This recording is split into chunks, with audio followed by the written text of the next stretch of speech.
My channel my self Prachi and होने वाली CM Prachi. Guys आप लोग का बहुत बहुत स्वागत है मेरे चैनल पे। और गाइस आज हम लोग कैस 6 डिस्कस करने वाले हैं जिसका नाम है मटेरियल कॉस्ट। गाइस बहुत ज़्यादा इंपॉर्टेंट कैस है, तो बहुत ज़्यादा ध्यान से वीडियो को सुनिएगा। वीडियो रहेगी शॉर्ट, काम की बात रहेगी बहुत ज़्यादा, तो पूरे एंड तक वीडियो को जरूर देखिए। तो चलो वीडियो को स्टार्ट करते हैं, लेट्स गेट स्टार्टेड। तो गाइस देखो, सबसे पहले मटेरियल कॉस्ट का मतलब क्या होता है? ऐसी कॉस्ट जो कि सामान पे लगती है, मटेरियल पे लगती है, रॉ मटेरियल पे लगती है। तो लोग मैम इसमें क्या नई बात है, आप क्या बता रहे हो, ये तो हमको पहले से ही पता है। Tell me something that I don't know. Guys I will tell you something that you don't know. Okay, ठीक है गाइस। देन डेफिनेशंस देखते हैं, उसमें से आपको पता चल जाएगा कि आपको कुछ नहीं पता था जो मैंने आपको आज बताया है।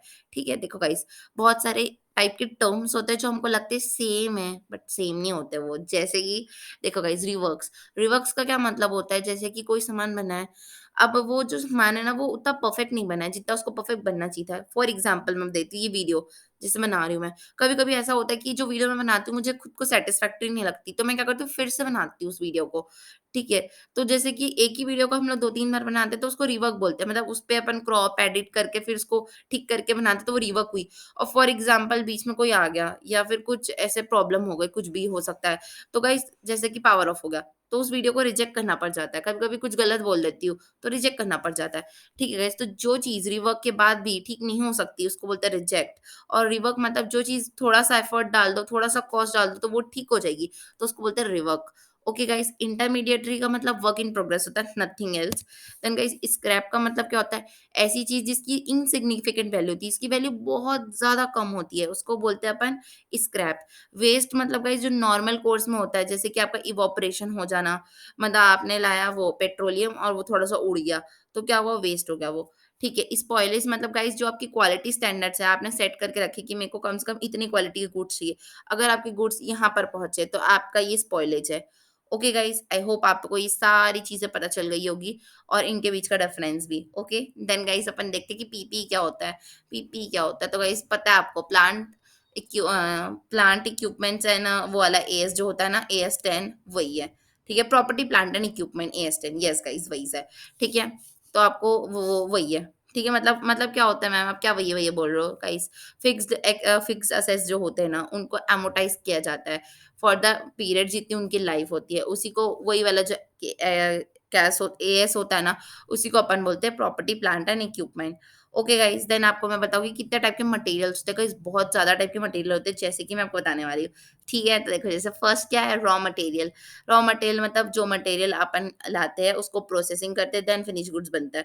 तो वो क्या हुआ, रॉ मटेरियल हुआ। प्रोसेस मतलब वही जो WIP बीच में है भाई, अभी आप डाले थे, अभी बस थोड़ा सा बना है।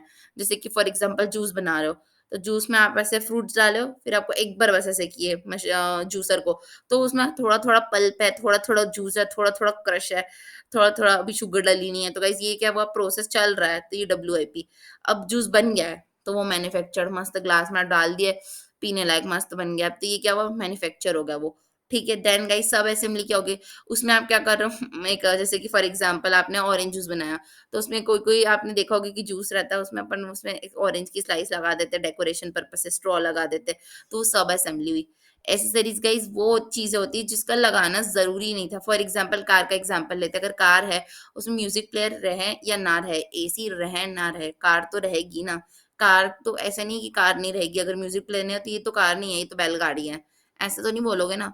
तो क्या हुआ, एक्सेसरीज ऐसी चीज़ें होती है जो उसकी वैल्यू एडिशन करती है, बट वो ज़रूरी नहीं होती है। बट सब असेंबली क्या होती है, स्टेयरिंग।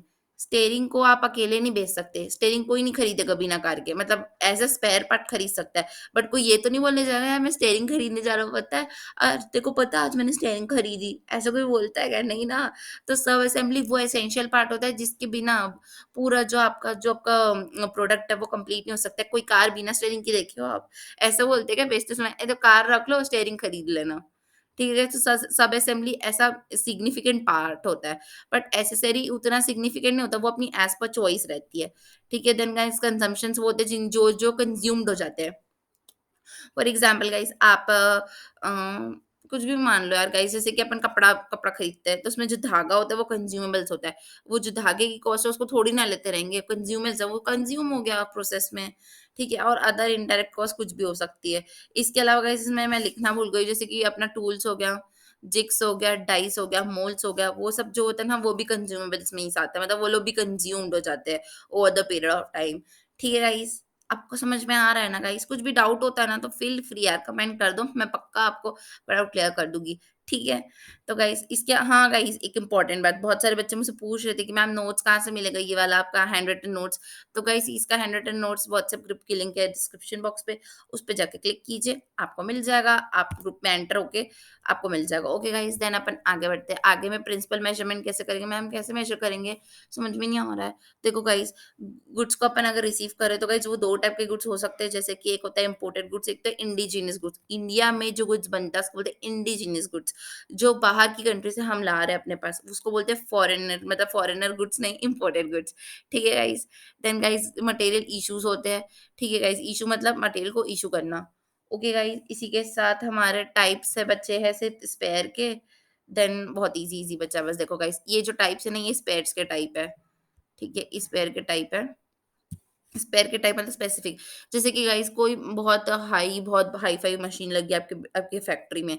ठीक है, तो उसमें अगर कोई स्पेशल स्पेयर रखा हुआ है, तो गाइस वो स्पेशल स्पेयर सिर्फ और सिर्फ वहीं पे यूज आएगा ना, कहीं और तो यूज नहीं हो सकता, तो उसको बोलते हैं स्पेसिफिक शेयर स्पेयर। और इंश्योरेंस स्पेयर मतलब नॉर्मल स्पेयर जो कहीं पर भी काम आ जाएगा। फॉर एग्जाम्पल गाइस कि आपको कूलिंग की जरूरत रहती है, आपके एटमॉस्फेयर में ऐसी मशीनरी लगी कि उनको कूलिंग की जरूरत रहती है, तो गाइस आपके पास स्पेयर पार्ट में एसी पड़ी हुई है, तो गाइस वो इंश्योरेंस में आएगी, क्योंकि वो एक एसी कूलिंग के लिए तो आपको घर पे भी यूज आ जाएगी, आपके ऑफिस पे भी आ जाएगी, आपकी वर्क प्लेस पे भी आ जाएगी। बट गाइस स्पेसिफिक मतलब कोई स्पेशल टाइप का बल्ब है या स्पेशल टाइप का कुछ मोटर है या कुछ है जो सिर्फ उसी मशीन में फिट होगी, तो वो स्पेसिफिक होती है। तो गाइस जो स्पेसिफिक चीज होती है ना, वो over the period of time आपको एमोटाइज करना पड़ता है। ठीक है गाइस, और ये जो इंश्योरेंस होता है उसको, मतलब इंश्योर स्पेयर्स जो होते हैं उसको आप क्या कर सकते हो, कैपिटलाइज कर सकते हो। ठीक है गाइस, देन गाइस अपन असाइनमेंट देख लेते हैं कैसे करते हैं। बहुत बहुत ज्यादा इंपॉर्टेंट है असाइनमेंट, क्योंकि इससे आप सॉल्व कर पाओगे अपने प्रैक्टिकल क्वेश्चंस। गाइस आप चिंता मत करो, प्रैक्टिकल क्वेश्चंस करवाने की जिम्मेदारी मेरी। मैं आपको प्रैक्टिकल क्वेश्चन इसके पहले वाले केस का और इसका दोनों का एक साथ करवाने वाली हूँ। ठीक है गाइस, तो स्टे कनेक्टेड और subscribe my channel so that आप कोई भी लेटेस्ट वीडियो की लिंक भूले ना। और गाइस घंटी बजाना, घंटी। ठीक है, तो गाइस असाइनमेंट कैसे करते हैं, देखो दो टाइप से असाइनमेंट हो सकते हैं। एक्चुअल इशू जो रहेगा उसके हिसाब से डायरेक्ट डायरेक्ट असाइनमेंट का, तो मतलब इतना लगा, इतना का इतना, सीधा खाओ, सीधा लगा दिया एक्चुअल। ठीक है गाइस, बट स्टैंडर्ड कॉस्ट अगर आपके आपकी कंपनी में अगर स्टैंडर्ड कॉस्ट आप मानते हो और आप उसी को फॉलो करते हो, तो गाइस स्टैंडर्ड कॉस्ट का एक प्रॉब्लम ये कि हर टाइम पे वेरिएंस निकाल के दे देता है। ठीक है, तो जो वेरिएंस रहेगा गाइस वो दो टाइप का हो सकता है, एक प्राइस वेरिएंस होता है, एक यूसेज वेरिएंस होता है, जिसको अपन क्वांटिटी वेरिएंस भी बोलते हैं। ठीक है गाइस, तो बहुत ज्यादा ध्यान से सुनना कि जो प्राइस से वेरिएंस रिलेटेड रहता है ना, ये अगर नॉर्मल रहेगा तो ही आप उसको कंसीडर करोगे, है ना। और अगर आपका वो प्राइस का अगर वो नॉर्मल रहेगा तो आप उसको कंसीडर करोगे, और एब नॉर्मल रहेगा तो भी उसको कंसीडर कर लोगे। प्राइस तो अपना अच्छा भाई है, उसको अपन दोनों केस में कंसीडर कर रहे हैं, क्योंकि प्राइस चेंजेस हो रहा है। बट गाइस क्वांटिटी नहीं होता, क्योंकि गाइस हम लोग जो पढ़ रहे हैं वो कौन सा कैसा मटेरियल कैसा है, तो क्वांटिटी से तो फर्क पड़ेगा ही ना। तो गाइस याद रखना कि इसमें नॉर्मल वाला जो रहेगा उसको लेने में तो कभी कोई तकलीफ होती ही नहीं किसी को, इसमें भी कोई तकलीफ नहीं है। ठीक है, बट जो इसका एबनॉर्मल दोस्त है, अगर कोई एबनॉर्मल वेरिएंस हो गया गाइस, तो फिर उसको आपको कॉस्टिंग टेल पे लेके जाना पड़ेगा, यहाँ पर उसकी कोई जगह नहीं है। ठीक है गाइस, याद रखना बहुत ध्यान से, मैं फिर से आपको बता रही हूँ कि क्वांटिटी मतलब जो यूसेज वेरिएंस का जो एब नॉर्मल यूनिट्स रहता है, उनको कॉस्टिंग में कोई जगह नहीं मिलेगी, उन लोग जा सकते हैं कॉस्टिंग पीएल में। ओके गाइस, इसी के साथ गाइस हमारा ये वीडियो यहीं पे खत्म होता है। अगर आपको वीडियो अच्छी लगी हो तो गाइस लाइक कीजिए, बहुत अच्छी लगी होगी तो सब्सक्राइब कीजिए, और अपने फ्रेंड्स के साथ शेयर करना ना भूले, क्योंकि आपको इसका रीज़न पता है। Bye guys.